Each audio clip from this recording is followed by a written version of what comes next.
गुरु ब्रह्म महिमा अलेख शरण। नमस्कार दर्शक वृंद, आपण मानंकु आजिर राशिफल कार्यक्रम मु एस कुमार स्वागत जनाऊँगी। प्रतिदिन निजर राशिफल जानिबा पाई गुरुकृपा यूट्यूब चैनल को सब्सक्राइब करंतु और पाखरे थिबा बेल आइकन को प्रेस करी ऑल नोटिफिकेशन ऑन करी दियंतु, जहा फଳରେ आमे जेतेबेले वीडियो अपलोड करिवो प्रथमे आपण वीडियो देखि पारिबे। आमर यही वीडियो रे आपण संपूर्ण पंचांग सहित मेष ठारू मीन पर्यंत 12 गोटी राशिर राशिफल विषय रे जानि पारिबे। वीडियो को दयाकरी शेष पर्यंत देखंतु। वीडियोटी भल लागिथिले वीडियो को लाइक करंतु एवं आपणक प्रियजन पाखु शेयर करी जणांतु।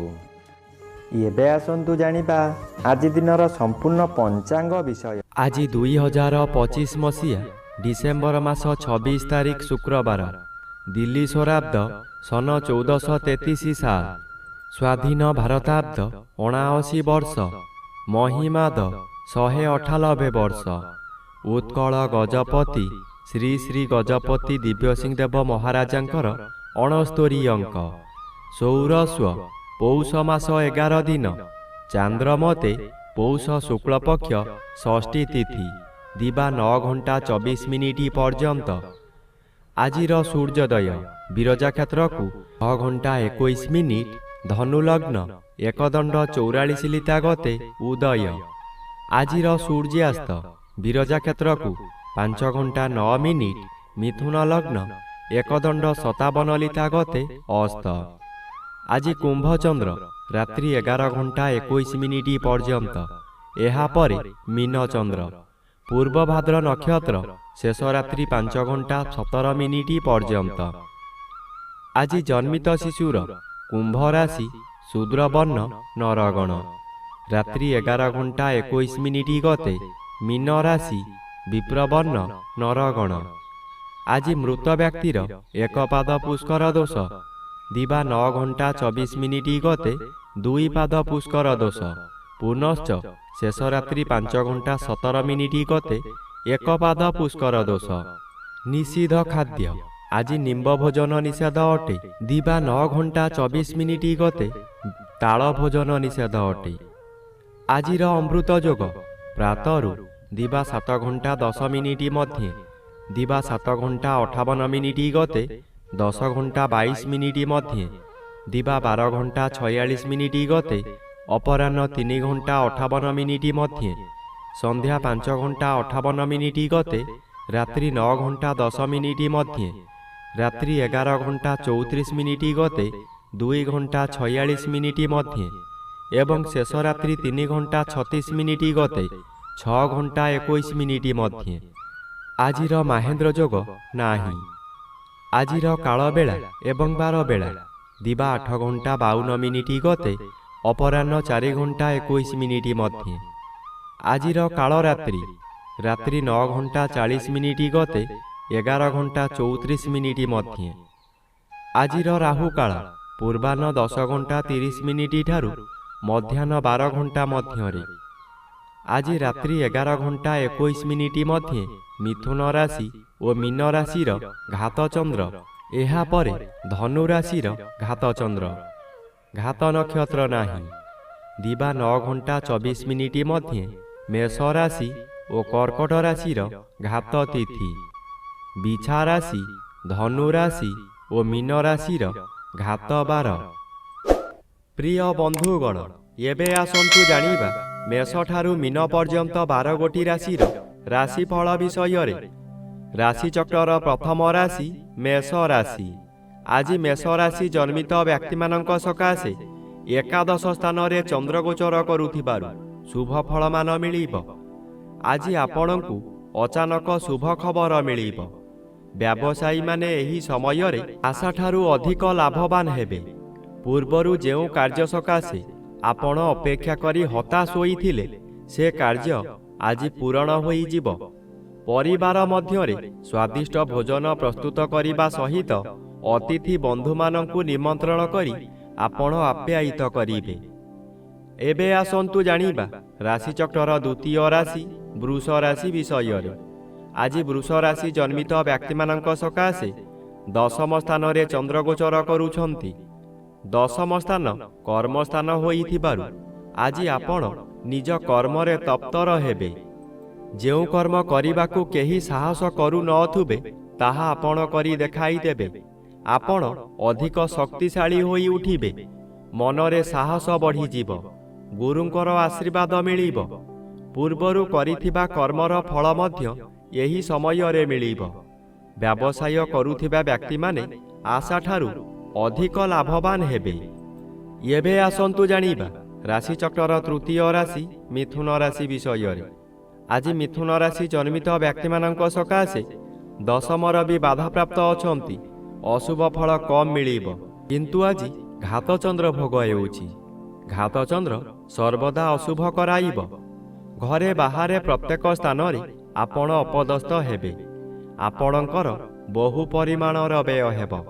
ଶରୀର ଅସୁସ୍ଥ ରହିବ। ମଥା ବିଚଳିତ ରହିବା କାରଣରୁ ରାସ୍ତା ଦୁର୍ଘଟଣା ମଧ୍ୟ ହୋଇପାରେ। ଆଜି ନିଜ ମନକୁ ଶାନ୍ତ ନ କଲେ ନିଜକୁ ନିଜେ ଦଣ୍ଡ ଦେଇ ହଇରାଣ ଓ ଲୋକହସା ହୋଇପାରନ୍ତି। ଏବେ ଆସନ୍ତୁ ଜାଣିବା ରାଶିଚକ୍ରର ଚତୁର୍ଥ ରାଶି କର୍କଟ ରାଶି ବିଷୟରେ। ଆଜି କର୍କଟ ରାଶି ଜନ୍ମିତ ବ୍ୟକ୍ତିମାନଙ୍କ ସକାଶେ ଅଷ୍ଟମ ସ୍ଥାନରେ ଚନ୍ଦ୍ରଗୋଚର କରୁଛନ୍ତି। ଅଶୁଭ ଫଳ ମିଳିବ। ଅଷ୍ଟମ ସ୍ଥାନ ଆୟୁ ସ୍ଥାନ ଓ ମାରକ ସ୍ଥାନ। ଚନ୍ଦ୍ର ଏପରି ଏକ ଗ୍ରହ ମୃତ୍ୟୁକୁ ମଧ୍ୟ ମାରିପାରେ। ଚନ୍ଦ୍ର ଅଷ୍ଟମରେ ଭ୍ରମଣ କରୁଥିବା ସମୟରେ ବହୁ ଦୁର୍ଘଟଣା ମଧ୍ୟ ଘଟାଇପାରେ। ତାହା ମାନସିକ ହେଉ କିମ୍ବା ଶାରୀରିକ। ଆଜି ନିଜକୁ ସତର୍କ ନ ରହିଲେ ନିଜ ଗୋଡ଼ରେ ନିଜେ କୁରାଢ଼ି ମାରିବା ସଦୃଶ୍ୟ ହେବ। ଏଣୁ ମନକୁ ଶାନ୍ତ ରଖନ୍ତୁ। ବ୍ୟବହାର ଠିକ୍ ରଖନ୍ତୁ। ଏବେ ଆସନ୍ତୁ ଜାଣିବା ରାଶିଚକ୍ରର ପଞ୍ଚମ ରାଶି ସିଂହ ରାଶି ବିଷୟରେ। ଆଜି ସିଂହ ରାଶି ଜନ୍ମିତ ବ୍ୟକ୍ତିମାନଙ୍କ ସକାଶେ ସପ୍ତମ ସ୍ଥାନରେ ଚନ୍ଦ୍ରଗୋଚର କରୁଥିବାରୁ ଶୁଭ ଫଳମାନ ମିଳିବ। ଆପଣଙ୍କ ପରିବାର ମଧ୍ୟରେ ହସ ଖୁସିର ଉତ୍ତମ ବାତାବରଣ ଆସିବ। ଏହି ସମୟରେ ଆପଣଙ୍କ ଜନ୍ମସ୍ଥାନଠାରୁ ଦୂରରୁ ଖୁସି ଖବର ମିଳିବ। ଆୟ ବୃଦ୍ଧି ହେବ। ସ୍ୱାମୀ କିମ୍ବା ସ୍ତ୍ରୀ ଜଣେ ଅନ୍ୟ ଜଣଙ୍କୁ ନିବିଡ଼ ଭାବରେ ଭଲ ପାଇବେ। ଯାହା ବ୍ୟବସାୟ କରୁଛନ୍ତି ତହିଁରେ ଆଶାଠାରୁ ଅଧିକ ଆୟ ହେବ। ଭବିଷ୍ୟତ ସକାଶେ ସଞ୍ଚୟ ହେବ। ଏବେ ଆସନ୍ତୁ ଜାଣିବା ରାଶିଚକ୍ରର ଷଷ୍ଠ ରାଶି କନ୍ୟା ରାଶି ବିଷୟରେ। ଆଜି କନ୍ୟା ରାଶି ଜନ୍ମିତ ବ୍ୟକ୍ତିମାନଙ୍କ ସକାଶେ ଷଷ୍ଠ ସ୍ଥାନରେ ଚନ୍ଦ୍ରଗୋଚର କରୁଛନ୍ତି।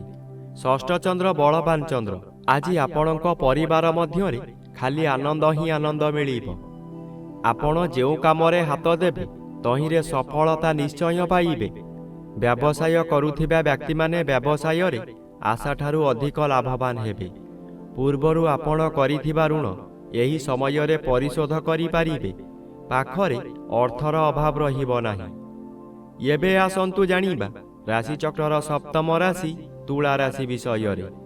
ଆଜି ତୁଳା ରାଶି ଜନ୍ମିତ ବ୍ୟକ୍ତିମାନଙ୍କ ସକାଶେ ତୃତୀୟ ରବି ଓ ପଞ୍ଚମ ଚନ୍ଦ୍ର ଉଭୟ ଅନ୍ୟ ଗ୍ରହ ଦ୍ୱାରା ବାଧା ପାଉଥିବାରୁ ଶୁଭ ଫଳ ବଦଳରେ ଅଶୁଭ ଫଳ ମିଳିବ। ଆପଣଙ୍କର ମନ ଅସ୍ଥିର ରହିବ। କଥା କଥାକେ ଆପଣ ରାଗିଯିବେ। ଶରୀର ଅସୁସ୍ଥ ରହିବ। ଦୁଃଖ ଯନ୍ତ୍ରଣାରେ ଆପଣ ଜର୍ଜରିତ ହୋଇପଡ଼ିବେ। କରୁଥିବା କାର୍ଯ୍ୟରେ ବାଧା ଆସିବାରୁ ଆପଣ ହତାଶ ହୋଇପଡ଼ିବେ। ରାଗ ଶାନ୍ତ ନ କଲେ ବହୁ ଶତ୍ରୁ ସୃଷ୍ଟି ହେବେ। ପରିବାରରେ ପିଲାମାନେ ଅମାନିଆ ହୋଇଯିବେ। ଏବେ ଆସନ୍ତୁ ଜାଣିବା ରାଶିଚକ୍ରର ଅଷ୍ଟମ ରାଶି ବିଛା ରାଶି ବିଷୟରେ। ଆଜି ବିଛା ରାଶି ଜନ୍ମିତ ବ୍ୟକ୍ତିମାନଙ୍କ ସକାଶେ ଚତୁର୍ଥ ସ୍ଥାନରେ ଚନ୍ଦ୍ରଗୋଚର କରୁଥିବାରୁ ଅଶୁଭ ଫଳ ମିଳିବ। ଘାତବାର ଅଶୁଭକୁ ବୃଦ୍ଧି କରାଇବ। ଆପଣ କାହାରି ପ୍ରରୋଚନାରେ ପଡ଼ି ବହୁତ ସ୍ଥାନକୁ ଭ୍ରମଣ କରିବାକୁ ଯିବେ। ଆପଣଙ୍କର ସଞ୍ଚିତ ଧନମାନ ଅଯଥାରେ ଖର୍ଚ୍ଚ କରିବେ। ଚତୁର୍ଥ ଗୃହ ବିଦ୍ୟାଗୃହ ଓ ମାତୃଗୃହ ହୋଇଥିବାରୁ ବିଦ୍ୟାର୍ଥୀମାନେ ବିଦ୍ୟା ପଠନରେ ଦୁର୍ବଳ ରହିବେ। ଆଜି ମାତାଙ୍କର ଶରୀର ଅସୁସ୍ଥ ରହିବ। ଥଣ୍ଡା କାଶ ଆଦି ଲାଗି ରହିବ। ଆପଣଙ୍କର ଦୁଃଖ ପରେ ଦୁଃଖ ମାଡ଼ି ଆସିବ। ଏବେ ଆସନ୍ତୁ ଜାଣିବା ରାଶିଚକ୍ରର ନବମ ରାଶି ଧନୁ ରାଶି ବିଷୟରେ। ଆଜି ଧନୁ ରାଶି ଜନ୍ମିତ ବ୍ୟକ୍ତିମାନଙ୍କ ସକାଶେ ତୃତୀୟ ସ୍ଥାନରେ ଚନ୍ଦ୍ରଗୋଚର କରୁଥିବାରୁ ଶୁଭ ଫଳ ମିଳିବ। ତୃତୀୟ ଚନ୍ଦ୍ର ବଳବାନ ଚନ୍ଦ୍ର। ଆପଣଙ୍କ ସ୍ୱାସ୍ଥ୍ୟରେ ଉନ୍ନତି ଘଟିବ। ପୂର୍ବରୁ ଥିବା ରୋଗମାନ ଅପସରିଯିବ। ଶରୀରର ତେଜ ବୃଦ୍ଧି ହେବ। ଯେଉଁ କାର୍ଯ୍ୟ କରିବାକୁ ଚାହିଁବେ ତହିଁରେ ସଫଳତା ଲାଭ କରିବେ। ହଠାତ୍ ଆପଣଙ୍କର କୌଣସିଠାରୁ ଶୁଭ ଖବର ପାଇ ମନର ବଳ ବୃଦ୍ଧି ହେବ। ବ୍ୟବସାୟରେ ଅଧିକ ଲାଭବାନ ହେବେ। ଧନ ସଞ୍ଚୟ କରିବାର ଦିନଟିଏ। ଏବେ ଆସନ୍ତୁ ଜାଣିବା ରାଶିଚକ୍ରର ଦଶମ ରାଶି ମକର ରାଶି ବିଷୟରେ। ଆଜି ମକର ରାଶି ଜନ୍ମିତ ବ୍ୟକ୍ତିମାନଙ୍କ ସକାଶେ ଦ୍ୱିତୀୟ ସ୍ଥାନରେ ଚନ୍ଦ୍ର ଗୋଚର କରୁଛନ୍ତି। ଶୁକ୍ଳପକ୍ଷରେ ଦ୍ୱିତୀୟ ଚନ୍ଦ୍ର ଆପଣଙ୍କୁ ଶୁଭ ଫଳମାନ ଦେବାର ପରିଲିଖିତ ହୁଏ। ଆପଣଙ୍କର ତେଜ ବୃଦ୍ଧି ହେବ। ଆପଣଙ୍କ ଚାହାଣୀରେ ଶତ୍ରୁମାନଙ୍କୁ ମିତ୍ର କରି ଆପଣଙ୍କ କାର୍ଯ୍ୟରେ ଲଗାଇବେ। ସେହିମାନଙ୍କ ଦ୍ୱାରା ଧନ ଅର୍ଜନ କରି ଆପଣ ଧନୀ ହୋଇପାରନ୍ତି। ବନ୍ଧୁମାନଙ୍କ ଠାରୁ ବିଳମ୍ବରେ ହେଉ ପଛେ ଖୁସି ଖବର ପାଇ ଆନନ୍ଦିତ ହେବେ। ଆପଣ ଯେଉଁ କାର୍ଯ୍ୟ କରିବାକୁ ଚାହୁଁଛନ୍ତି ତହିଁରେ କେତେକାଂଶରେ ସଫଳ ହେବେ। ଏବେ ଆସନ୍ତୁ ଜାଣିବା ରାଶିଚକ୍ରର ଏକାଦଶ ରାଶି କୁମ୍ଭ ରାଶି ବିଷୟରେ। ଆଜି କୁମ୍ଭ ରାଶି ଜନ୍ମିତ ବ୍ୟକ୍ତିମାନଙ୍କ ସକାଶେ ଏକାଦଶର ବି ବାଧାପ୍ରାପ୍ତ ଅଛନ୍ତି। ଶୁଭ ଫଳ ମିଳିବ ନାହିଁ ଓ ଆଜି ଶ୍ରୀଚନ୍ଦ୍ର ଭୋଗ ହେଉଥିବାରୁ ଏବଂ ଅନ୍ୟ ଗ୍ରହ ଦ୍ୱାରା ବାଧା ପାଉଥିବାରୁ କେତେକାଂଶରେ ଅଶୁଭ ଫଳ ମିଳିବ। ଆଜି ଆପଣଙ୍କର ମାନସିକ ସ୍ଥିତି ବିଗିଡ଼ିଯିବ। ଚନ୍ଦ୍ର ମନକାରକ ଗ୍ରହ ହୋଇଥିବାରୁ ମନରେ ସନ୍ଦେହ ଜାତ ହେବ। ରାତ୍ରି ଅନିଦ୍ରା ରହି ପ୍ରତିଶୋଧ ନିଆଁରେ ଜଳିବେ। ଚୋରି ଡକାୟତି ମଧ୍ୟ ହୋଇପାରେ। ଆପଣ ଉପବାସରେ ଆଜି ରହିବେ। ପାଖରେ ଖାଦ୍ୟ ଥାଇ ମଧ୍ୟ ଖାଇପାରିବେ ନାହିଁ। ଏବେ ଆସନ୍ତୁ ଜାଣିବା ରାଶିଚକ୍ରର ଦ୍ୱାଦଶ ବା ଶେଷ ରାଶି ମୀନ ରାଶି ବିଷୟରେ। ଆଜି ମୀନ ରାଶି ଜନ୍ମିତ ବ୍ୟକ୍ତିମାନଙ୍କ ସକାଶେ ଘାତବାର ଅଶୁଭ ଓ ଘାତଚନ୍ଦ୍ର ଭୋଗ ହେଉଥିବାରୁ ଅତି ଅଶୁଭ ଫଳ ମିଳିବ। ଆପଣ ଆଜି ବହୁ ଅର୍ଥ ବ୍ୟୟ କରି ହତାଶ ହୋଇପଡ଼ିବେ।